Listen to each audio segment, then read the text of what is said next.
கர்த்தருடைய பரிசுத்த நாமத்திற்கு மிகுந்த மகிமை உண்டாவதாக. இந்த நாளிலேயும் நம்மளுடைய வேதத்தின் தியானத்திற்காக நீதிமொழிகளின் புஸ்தகம் 3ஆம் அதிகாரம் 3வது வசனம். நீதிமொழிகளின் புஸ்தகம் 3ஆம் அதிகாரம் 3வது வசனம். கிருபையும் சத்தியமும் உன்னை விட்டு விலகாதிருப்பதாக. நீ அவைகளை உன் கழுத்திலே பூண்டு அவைகளை உன் இருதயமாகிய பலகையில் எழுதிக்கொள் என்று ஆண்டவருடைய வார்த்தையை வாசிக்க கேட்கிறோம். கிருபையும் சத்தியமும் உன்னை விட்டு விலகாதிருப்பதாக. இந்த மாதம் நம்மளுக்கு சத்தியத்தின் மாதம். சத்தியத்தை விட்டு விலகாதிருக்க நாம் என்ன செய்ய வேண்டும்? சத்தியத்தை விட்டு விலகாதிருக்க நாம் என்ன செய்ய வேண்டும் என்றால், நாம் சத்தியத்தை விட்டு விலகாதபடி ஜீவிக்க கற்றுக்கொள்ள வேண்டும். சத்தியம் 2 விதங்களில் கிரியை செய்கிறது. ஒன்று, சத்தியம் ஒரு மனிதனை விட்டு விலகுகிறது. இன்னொரு இடத்தில் மனிதர்கள் சத்தியத்தை விட்டு விலகுகிறார்கள். நான் மீண்டும் சொல்லுகிறேன், ஒரு இடத்தில் சத்தியம் மனிதனை விட்டு விலகுகிறது, இன்னொரு இடத்தில் சத்தியத்தை விட்டு மனிதர்கள் விலகுகிறார்கள். இங்கே நாம் வாசிக்க கேட்ட வசனத்தின்படி, சத்தியம் உன்னை விட்டு விலகாதிருப்பதாக, அவைகளை கழுத்தில் பூண்டு இருதயமாகிய பலகையில் எழுதிக்கொள் என்று ஆண்டவருடைய வார்த்தை கேட்கிறோம். இந்த நாள் செய்தியின் தலைப்பு, சத்தியத்தில் நடக்க என்ன செய்ய வேண்டும்? சத்தியமும் கிருபையும் நம்மளை விட்டு விலகாமல் இருக்க சத்தியத்திலே நடக்க நாம் என்ன செய்ய வேண்டும் என்று ஆண்டவருடைய வார்த்தையை இன்றைக்கு நாம் தியானிக்க போகிறோம். சத்தியம் உன்னை விட்டு விலகாதிருப்பதாக. இந்த சத்தியம் என்றால் என்ன அர்த்தம்? இந்த சத்தியத்திற்கு பலவிதமான அர்த்தங்கள் சொல்லப்படுகிறது. ஒன்று, அது உண்மை என்று சொல்லப்படுகிறது. மற்றொன்று, இயேசு கிறிஸ்து தான் சத்தியம் என்று சொல்லுகிறார். மூன்றாவது, சத்தியம் என்றால் அது ஒரு உறுதிமொழி கொடுக்கிறது, பிராமிஸ் பண்ணுகிறது என்று சொல்லப்படுகிறது. நான்காவது, சத்தியம் என்பது வாக்குறுதி கொடுக்கிறதை காண்பிக்கிறது. ஐந்தாவது, சத்தியம் என்பது உண்மையான வார்த்தைகள் இல்லாவிட்டால் ஒழுக்கமுள்ள வாழ்வையும் சத்தியம் என்று சொல்லுகிறார்கள். உலகத்திலே சொல்லப்படுகிற சத்தியங்களும் நாம் அறிந்திருக்கிறோம். ஆனால் இந்த வேதம் சத்தியத்தை குறித்து என்ன சொல்லுகிறது? சத்தியம் உன்னை விட்டு விலகாதிருப்பதாக. சத்தியம் நம்மளை விட்டு விலகாமல் இருக்கணும்னா நம்ம என்ன செய்யணும்? ஒரே வரியில சொல்லணும்னா, நம்ம சத்தியத்தை விட்டு விலகிடக்கூடாது. வேற எந்த கான்செப்டும் கிடையாது. சத்தியம் உங்களை விட்டு என்னை விட்டு விலகக்கூடாது. அப்படின்னா சத்தியத்தை விட்டு நாம் விலகிவிடக்கூடாது. ஒரு பாதையில நடந்து போகிறோம், அந்த பாதை ஆட்டோமேட்டிக்கா நம்மளை விட்டு விலகி போயிருமா? நம்மளா அந்த பாதையை விட்டு விலகினாதான், வழி தவறினால்தான் அந்த பாதை நம்மளை விட்டு விலகி போகும். அதே போலதான் சத்தியம். சத்தியத்திற்குள்ள நீங்களும் நானும் நடக்கிற வரைக்கும் சத்தியம் நமக்குள்ள இருக்கத்தான் செய்யும். என்றைக்கு சத்தியத்தை விட்டு நாம் விலகிறோமோ அன்றைக்கு சத்தியம் நம்மளை விட்டு போயிடும். இந்த அறிவுரைகளை எழுதுகிற சாலமோனின் தகப்பன் தாவீது சொல்லுகிறான், நீ கர்த்தரோடு இருந்தால் அவர் உன்னோடு இருப்பார். நீ அவரை கைவிடுவாயாகில் என்றென்றைக்கும் அவர் உன்னை கைவிடுவார், விட்டு விடுவார் என்று வேதம் சொல்லுகிறது. ஆனால்தான் சாலமோனை சொல்லுகிறான், சத்தியத்தை விட்டு விலகாதிருப்பாயாக.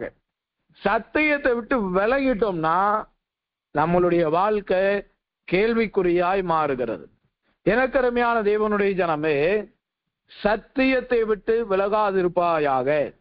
இந்த சத்தியம் என்றால் எவையெல்லாம் சத்தியமாய் சொல்லப்படுகிறது? இந்த சத்தியம் என்றால் என்ன என்பதை தான் இன்றைக்கு நாம் தியானிக்க போகிறோம். முதலாவது, சத்தியம் என்றால் என்ன அர்த்தம்? 2 சாமுவேலின் புஸ்தகம் 7ஆம் அதிகாரம் 28வது வசனம். 2 சாமுவேல் 7:28 வாசிக்கிறேன், கவனமாய் கவனியுங்கள். இப்போதும் கர்த்தராகிய ஆண்டவரே, நீரே தேவன், உம்முடைய வார்த்தைகள் சத்தியம். சத்தியத்தை விட்டு விலகாதிருப்பாயாக என்ற வார்த்தையின் அர்த்தம் என்னவென்றால், உம்முடைய வார்த்தை சத்தியம். ஆண்டவருடைய வார்த்தைக்கு மறுபெயர்தான் சத்தியம் என்று சொல்லப்படுகிறது.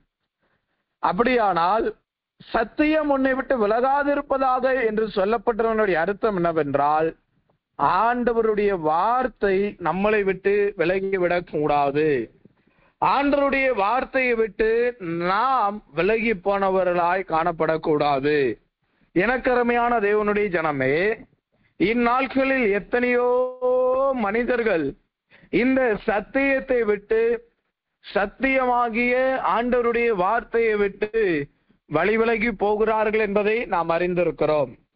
ஆண்டவருடைய வார்த்தையை விட்டு நாம் விலகி போய்விடவே கூடாது. முதலாவது, சத்தியம் என்றால் என்ன அர்த்தம்? சத்தியம் என்றால் அவருடைய வார்த்தை.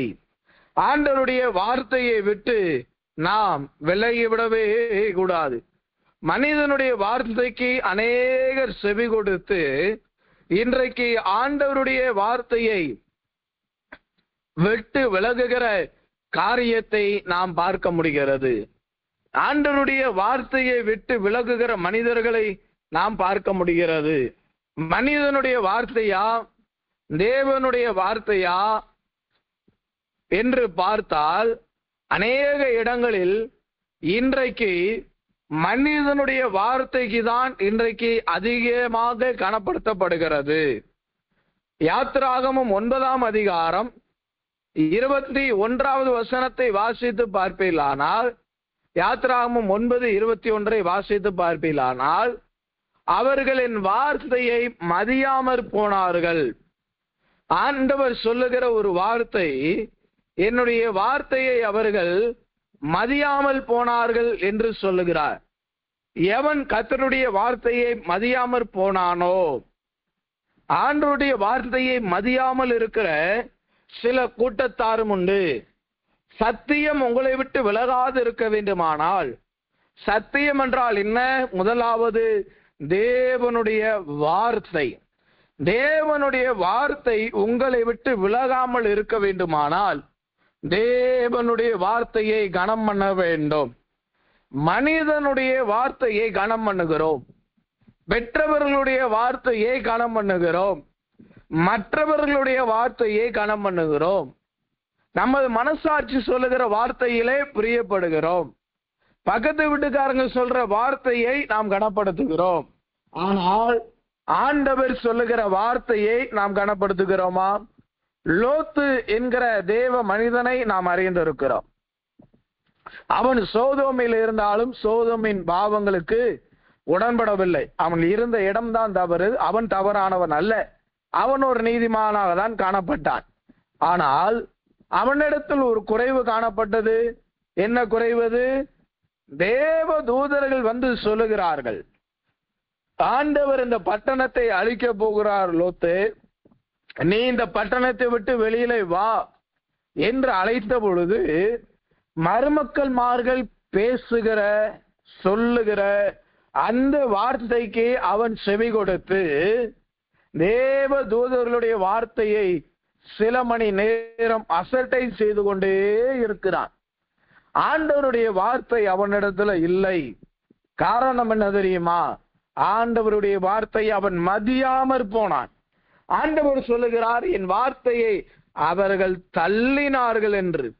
இன்றைக்கு மனிதனுடைய வார்த்தைக்கு கூட நாம் செவி கொடுக்கிறோம், நாம் பேசுகிறோம், நாம் சொல்லுகிறோம், செவி சாய்க்கிறோம், எல்லாம் சரிதான்.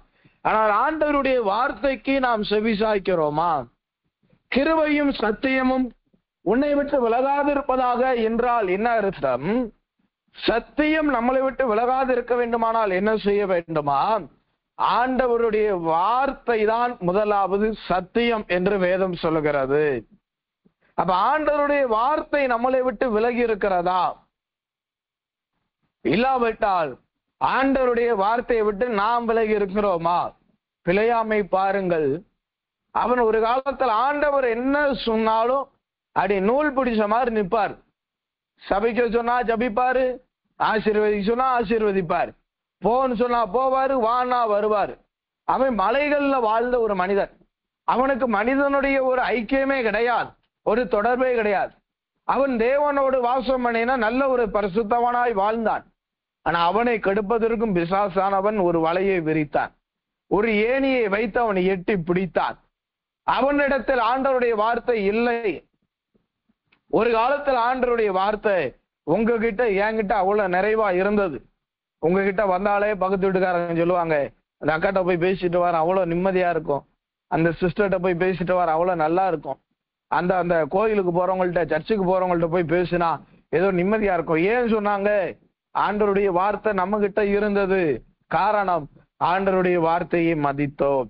இன்றைக்கு நம்மளே மற்றவங்ககிட்ட போய் ஆறுதலுக்கு கேட்டுக்கிட்டு இருக்கோம். ஏதாவது நல்லதா சொல்லுங்களேன், பிரதர் ஜோமணி சொல்லுங்க, பாஸ்டர் ஜோமணி சொல்லுங்க, எனக்கு நிம்மதியாவே இல்லை, எனக்கு ஒரே பிரச்சனை. காரணம் என்ன? சத்தியத்தை விட்டு விலகிவிட்டோம். ஆண்டவருடைய வார்த்தையை விட்டு நாம் விலகினவர்களாய் காணப்படுகிறோம். இந்த பிழையாமும் கூட ஆண்டவருடைய வார்த்தையை விட்டு விலகினவனாய் விலகி போனவனாய் காணப்பட்டு விட்டான். ஒரு காலத்தில் ஆண்டவருடைய வார்த்தையில அப்படி நூல் பிடிச்ச மாதிரி நின்ன ஆளு, கோடு கழிச்ச மாதிரி நின்ன ஆளு, ஒரு காலத்தை தாண்டின பின்பு அவன் மனிதனுடைய வார்த்தைக்கு செவி கொடுக்க ஆரம்பித்தான். என்னுடைய வார்த்தையை மதியாமற் போனார்கள். சத்தியம் உங்களை விட்டு என்னை விட்டு விலகாமல் இருக்க வேண்டுமானால் நாம் தேவனை விட்டு விலகாமல் இருக்க வேண்டும். சத்தியம் என்றால் என்ன? அதுதான் முதலாவது, தேவனுடைய வார்த்தை தான் சத்தியம். ஆண்டவருடைய வார்த்தை தான் சத்தியம். அதுல மாற்று கருத்தே கிடையாது, அதுல எந்த விதமான தடுமாற்றமும் கிடையாது. எனக்கு அருமையான தேவனுடைய ஜனமே, ஆண்டவருடைய சத்தியத்தை விட்டு விலகாதிருங்கள். கர்த்தருடைய சத்தியத்திலே உறுதியாய் நிலைத்திருங்கள். ஆண்டவருடைய வார்த்தைக்கு கீழ்ப்படிவதே பெரிய பாக்கியமாய் தேவன் எதிர்பார்க்கிறார்.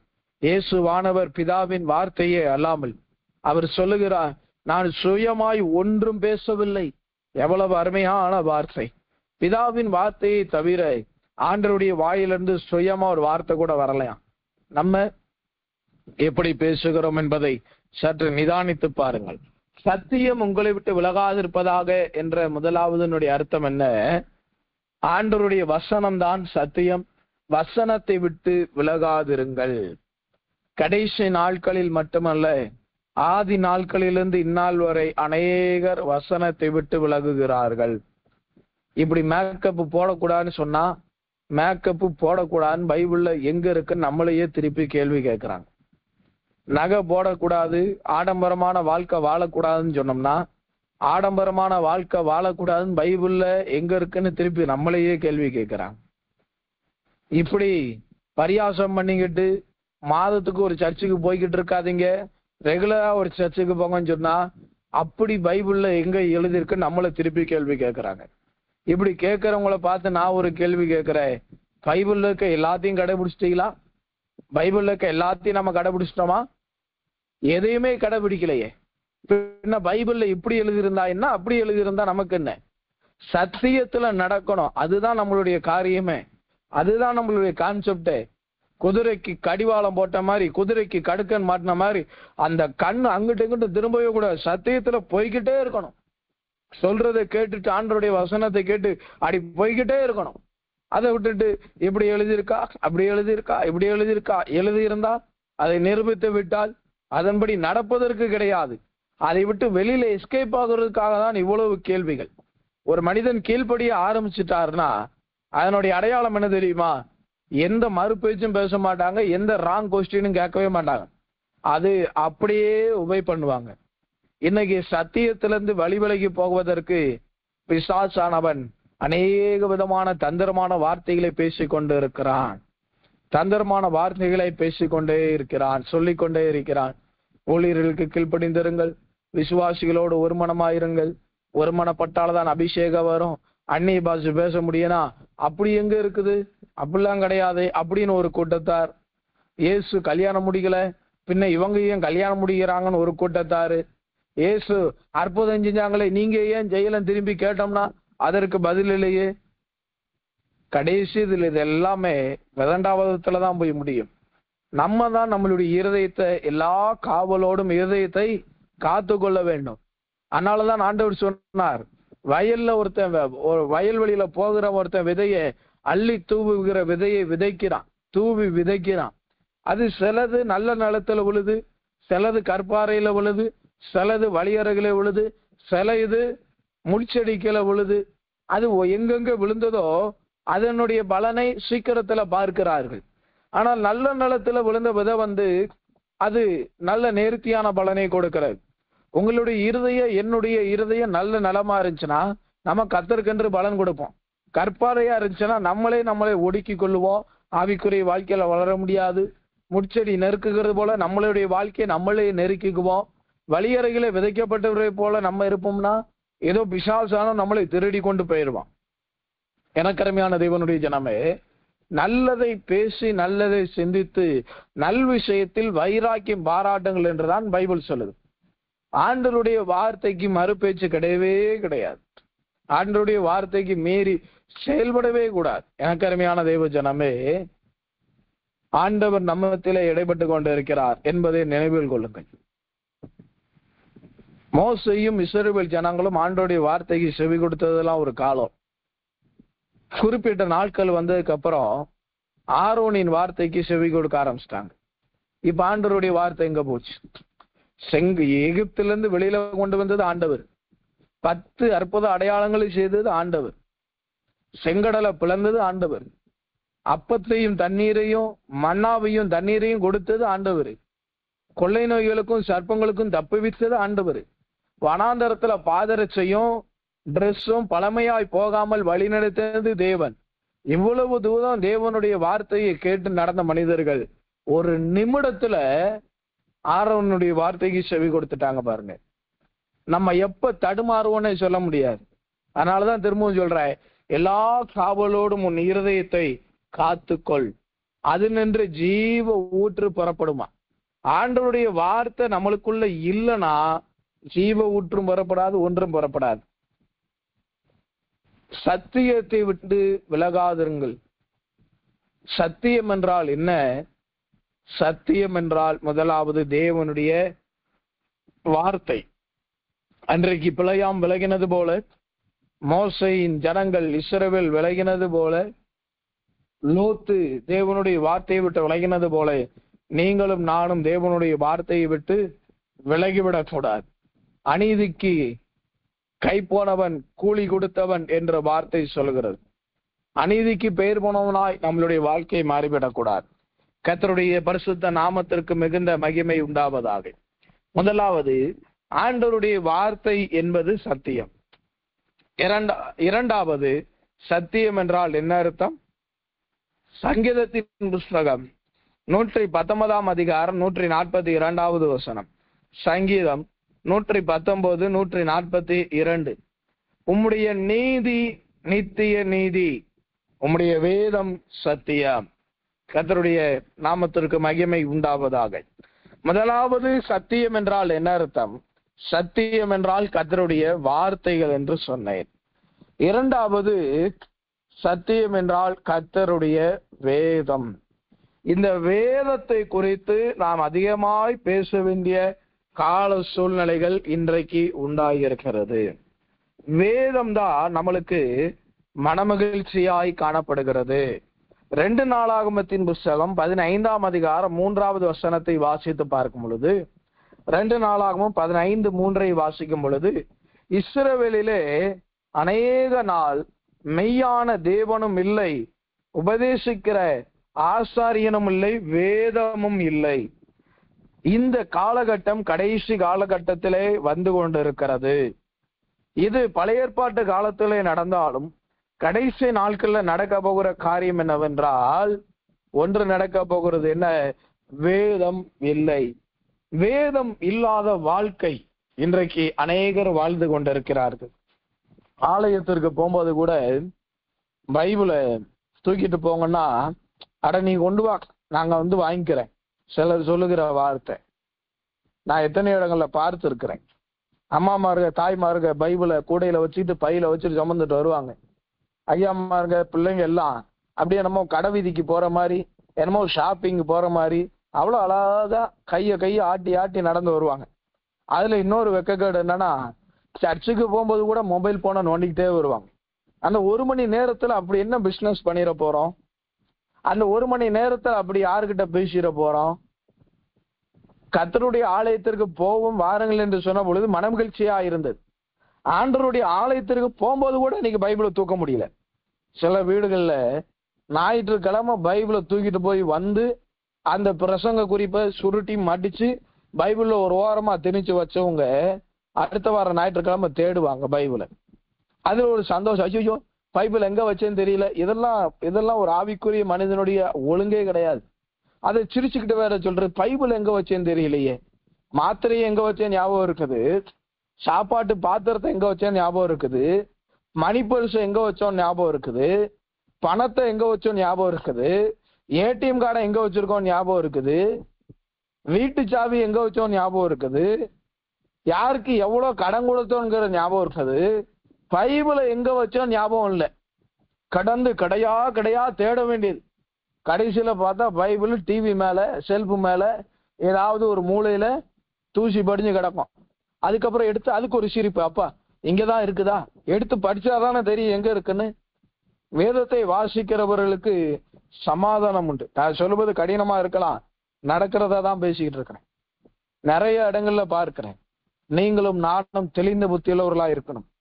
காலையில எழுந்திருப்போம், எத்தனை மணி ஆனா என்ன, 8 மணிக்கு மேல பைபிள் படிக்க கூடாதுன்னு யாராவது சொல்லியிருக்காங்களா? 9 மணிக்கு மேல பைபிள் படிக்க கூடாதுன்னு யாராவது சொல்லியிருக்காங்களா? சில பரிசுத்தவான்களுடைய பழக்கம் காலையில 4 மணி 5 மணிக்கு எந்திரிச்சு பைபிள் படிப்பாங்க. 6 மணிக்கு எந்திரிக்கிறீங்களா? ஒரு அரை மணி நேரம் ஜெபம் பண்ணுவோம், இல்ல நேரடியா பைபிளை படிங்க. அன்னைக்கு விடுமுறையா, அன்னைக்கு முழுவதும் ஒரு 10 அதிகாரம் 15 அதிகாரம் பைபிள் படிங்க. ஒரு ஊழியக்காரர் ஒரு நாளைக்கு 10 அதிகாரம் படிக்கணும்.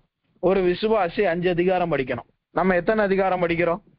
வேதம் சத்தியம், வேதம் தான் சத்தியம், சத்தியம் தான் வேதம். சத்தியம் என்பது, சத்தியம் உங்களை விட்டு விலகாது இருப்பதாக என்ற வார்த்தையின் அர்த்தம் என்ன? ஆண்டவருடைய வார்த்தை முதலாவது உங்களை விட்டு விலகிவிடக் கூடாது, என்னை விட்டு விலகிவிடக் கூடாது. இரண்டாவது, தேவனுடைய வேதம், ஆண்டவர் கொடுத்த பரிசுத்த வேதம், அது கட்டளைகள் நிறைந்தது, கற்பனைகள் நிறைந்தது.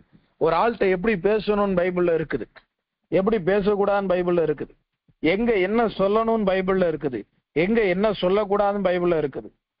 வாலிபன் தன் வழியை எப்படி பாதுகாத்து கொள்ளணும், எப்படி வாழணும்னு பைபிள்ல இருக்குது. ஒருவேளை கெட்டு போயிட்டா திரும்பி எப்படி மனம் திரும்பி வரலான்ங்கிறது பைபிள்ல இருக்குது. இன்னைக்கு பைபிள் இல்லை, அநேக வீடுகள்ல பைபிள் இல்லை. சிலர் சொல்லுவாங்க, என் வீட்டுல அத்தனை பைபிள் இருக்கு, எத்தனை பைபிள் படிச்சீங்க? அதை ஏன் கேட்குறீங்க? இத்தனை பைபிள் இருக்குல்ல, அதுவே பெரிய விஷயம். பைபிள் கணக்குக்கா வாங்கி வச்சிருக்கிறோம். வேதத்தை நேசிக்கிறவர்களுக்கு மிகுந்த சமாதானம் உண்டா. கர்த்தருடைய வேதம் குறைவற்றது, கர்த்தருடைய வேதம் குறைவற்றது. சங்கீதம் 19:7 வாசித்து பாருங்க. கர்த்தருடைய வேதம் எப்படிப்பட்டதா? குறைவில்லாததா இருக்குது. உங்களுடைய ஆவிக்குரிய வாழ்க்கையில இருக்கிற குறைவு நீங்கணும்னா பைபிளை படிங்க.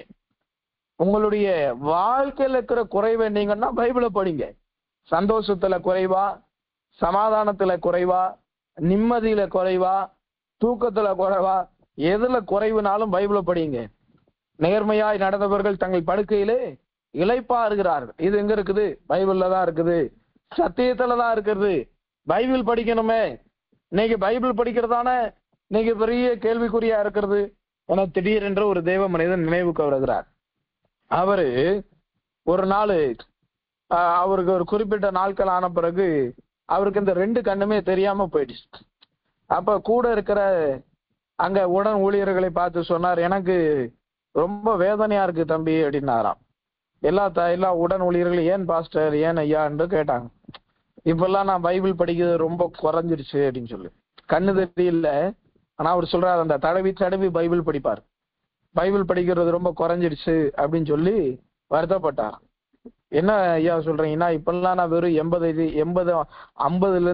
அதிகாரம் தான் படிக்கிறேன். என்னையா சொல்றீங்க, 50 குறைவா? ஆமாப்பா, முன்னெல்லாம் 150 120 அதிகாரம் படிப்பேன்னாராம். நான் உண்மையை சொல்றேன், உங்களுக்கு வேணும்னா அவருடைய சாட்சி இருக்கு, நீங்க நம்பலன்னா சொல்லுங்க, அனுப்பி வைக்கிறேன். ஒரு நாளைக்கு 120 அதிகாரம் படிப்பார். எனக்கு தெரிந்த ஒரு சகோதரி உண்டு, நான் ஒரு இடத்துல ஊழியம் செஞ்சேன். அப்ப நான் ஒரு ஆவியின் எழுப்புதில்லை, நான் சும்மா இல்லாம பைபிள் படிக்கும் போதெல்லாம் உட்கார்ந்துட்டு படிக்கிறீங்களே, உங்களுக்குலாம் கொஞ்சம் கூட யோசனையே கிடையாதான்? அங்க இருக்கிற வாலிப பிள்ளைகளும் வாலிப தம்பிமார்களையும் சத்தம் போட்டு பைபிள் படிக்கணும்லாம் முழங்கால் போட்டு படிக்கணும்டான்னு பயங்கரமா கடிந்து கொண்டு இதை கேட்டுக்கிட்டு இருந்த ஊழியத்துல மூத்த பெரியக்கா அடுத்த நாள் காலையில் நான் அந்த ரூமை கிராஸ் பண்ற வாசல்ல கரண்ட் போனதுனால அந்த சூரிய வெளிச்சத்துல ஸ்டூல் மேல பைபிளை வச்சு முழங்கால் போட்டு படிச்சுக்கிட்டு இருக்கு. நான் ஊழியத்துல எத்தனை வருஷம் இளையவன், அவங்க எத்தனை வருஷம் சீனியாரிட்டியில பெருசவங்க. ஆனா அந்த வார்த்தையை பாருங்க கனப்படுத்துறாங்க. 50 வயது இருக்கும், பைபிள முழங்கால நின்று படிக்கிறாங்க. பைபிளை சுமக்கணும், வேதத்தை சுமக்கணும். எங்க தாயார் எனக்கு சின்ன வயதுல சொன்னது எப்பயுமே நினைவுல இருக்கும், பைபிளை நீ சுமந்தனா பைபிள் உன்னை சுமக்கும். அலட்சியப்படுத்தாதீங்க, ஏதோ பேசுறாருன்னு கேட்டுக்கிட்டு இருக்க வேண்டாம். இதெல்லாம் கடைபிடிக்க வேண்டிய காரியம். கிறிஸ்தவ மார்க்கத்துல இன்னைக்கு பைபிள் படிக்கிறதுக்குன்னு ஒரு தனி கிளாஸ் நடத்த வேண்டியது இருக்கு. ஏன்னா பைபிள் படிக்கிறதே கிடையாது, நேரமே இல்லை. அப்புறம் எப்படி ஆண்டவருடைய சத்தியம் உங்களுக்குள்ள இருக்கும்? சத்தியம் உங்களை விட்டு விலகாதிருப்பதாக. அதனுடைய அர்த்தம் என்ன? வேதத்தை உங்களை விட்டு விலகாதபடி பாதுகாத்துக் கொள்ளுங்க. ஆண்டவருடைய வேதம் குறைவற்றது என்று சொல்லுகிறது. 2 நாளாகமம் 15:9 2 நாளாகமம் 15:3 கேட்டது போல வேதம் இல்லை. இன்னைக்கு அநேகருடைய மனதிற்குள்ள ஆண்டவருடைய வேதம் காணப்படலை. ஆண்டவருடைய வேதம் அவருடைய இருதயத்தில் இல்லை. ஆனால் சங்கீதம் 37:31 சங்கீதம் என்ன சொல்லுகிறது? அவனுடைய தேவன் அருளின வேதம் அவன் இருதயத்தில் இருக்கிறது. நாளாகமத்துல பார்த்தோம் வேதம் இல்லைன்னு சொல்லி, அது கடந்த காலம். இனி வருகிற காலம் எப்படி இருக்கணும் தெரியுமா? ஆண்டவருடைய வேதம் நம்மளுடைய இருதயத்துல இருக்க வேண்டும். ஆண்டவருடைய வேதம் நம்மளுடைய இருதயங்களுக்குள்ளாக காணப்பட வேண்டும். மனமகிழ்ச்சியா இருப்பதற்கு கர்த்தருடைய வேதம் தான் நம்மளுக்கு பிரதிபூலமாய் காணப்படுகிறது. நீ வேதத்தை மறந்தால் கர்த்தர் உன் பிள்ளைகளை மறப்பார் என்று வேதம் சொல்லுகிறது. கடைசியாய் நீதிமொழிகள் 6:23 என்ன சொல்லுகிறது? கட்டளையே விளக்கு, வேதமே வெளிச்சம். எனக்கருமையான தேவனுடைய ஜனமே, இந்த நாள்ல சத்தியமாகிய வேதத்தை நாம் வாசிக்கிறோமா? சத்தியம் உங்களை விட்டு விலகாதிருப்பதாக. முதலாவது சத்தியம் என்றால் என்ன? வார்த்தை. ஆண்டவருடைய வார்த்தையை விட்டு விலகாதிருங்கள்.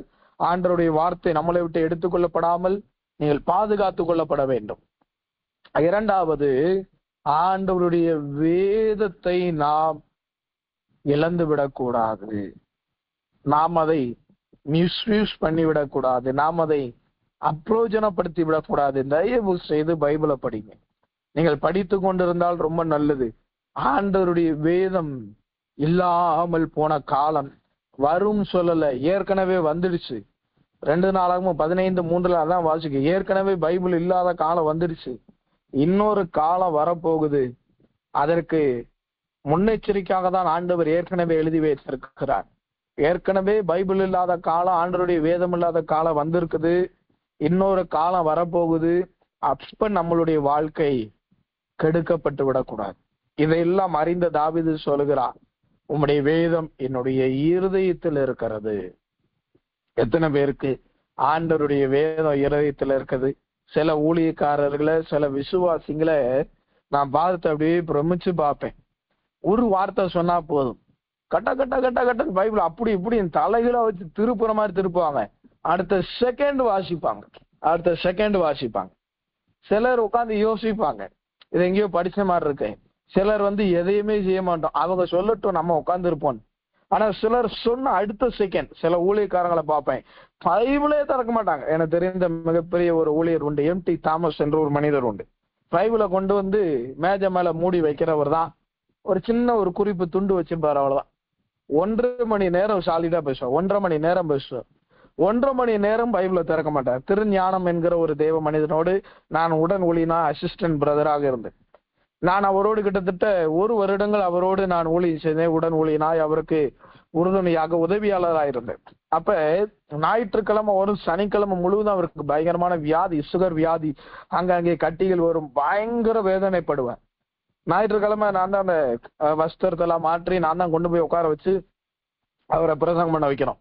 அப்ப கூட்டு போறப்ப நான் பார்ப்பேன், அவர் ஒண்ணுமே இல்லாம போய் உட்காருவார். அந்த வேஷ்டியில கூட அந்த சீல் சலங்கள் பட்டு அதை கூட தூக்கிக்கிட்டே நடந்து போவேன். அப்படிலாம் பாடுபட்டோம். அப்படிலாம் அவரை கொண்டு போய் உட்கார வச்சு அந்த பிரசங்க நேரத்துல இவர் என்னடா பிரசங்கம் பண்ண போறாரு, நைட்டெல்லாம் புலம்பிக்கிட்டு இருந்தாரு, வியாதி, பைபிளை தொடல, என்னதான் பிரசங்கம் பண்றான்னு பார்த்தா கிட்டத்தட்ட 1.25 மணி நேரம் பைபிளை திறக்கவே மாட்டார். அங்க இருக்கிற ஊழியக்காரங்கள மிரண்டு போற அளவுக்கு பிரசங்கம் பண்ணுவார். கண்ணை மூடுறவர் தான், கண்ணை திறப்பார் சில நேரம். அப்படியே சொல்லுவார், ரைட் சைட்ல மேல பார் அந்த பகுதியில இருக்கும். இவர் சொல்லி ஒரு நாளும் தப்பா இருந்து நான் பார்த்ததே கிடையாது. ஒரு வருட பிரசங்கம் நான் சொல்றது. அப்ப பாருங்க, அவருடைய வேதம் அவருடைய இருதயத்திற்குள்ள இருந்த. நான் ஆண்டவர்கிட்ட அதிகமா கேட்பேன், ஆண்டவரை பைபிளை பார்க்காம பிரசங்கம் பண்ண இது பெருமை கிடையாது. இதெல்லாம் ஒரு ஆவிக்குரிய அனுபவம், ஆவிக்குரிய வளர்ச்சி, ஆவிக்குரிய முதிர்ச்சி.